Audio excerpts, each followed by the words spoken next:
Good morning sir. আরে সবাই বসে পড়ো এখানে বসো।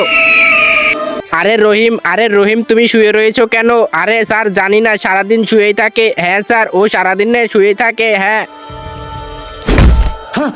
আরে শয়তান হাবলুর বাচ্চা, তুই ক্লাসে ঘুমতেছিস, এদিকে আচ্ছা আসতেছি। আরে হাবলুর বাচ্চা, তুই তো হোমওয়ার্কই করিস নাই। আমার খাতা আমি যা খুশি তাই করবো, তাতে তোর কি বুড়ো? আরে বাপরে, এ তো ছাড়ের মারতেছে, সবাই ভাগো। আরে তোমার আর খাতা লাগবে না, তুমি যে বসো। আরে বাচ্চারা, আজকে আমি অনেক মাইর খেয়েছি, তোমাদের ছুটি দিলাম, যাও।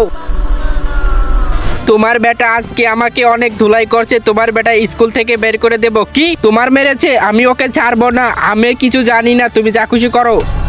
আরে ড্যাড, জানি না আমার কি হয়েছে, আমার কাঁধ না অনেক ভারী ভারী লাগতেছে। তুমি যদি এই ছবিটা ভালোবেসে থাকো তাহলে কিন্তু ভিডিওতে একটি লাইক করে চ্যানেলটা সাবস্ক্রাইব করো, আর না করলে বুঝবো তুমি এই ছবিটা ভালোবাসো না। কিরে, তুই আজকে স্যারের উপরে হাত তুলেছিস? তোর খবর আছে? জানি না আমার কি হয়েছে।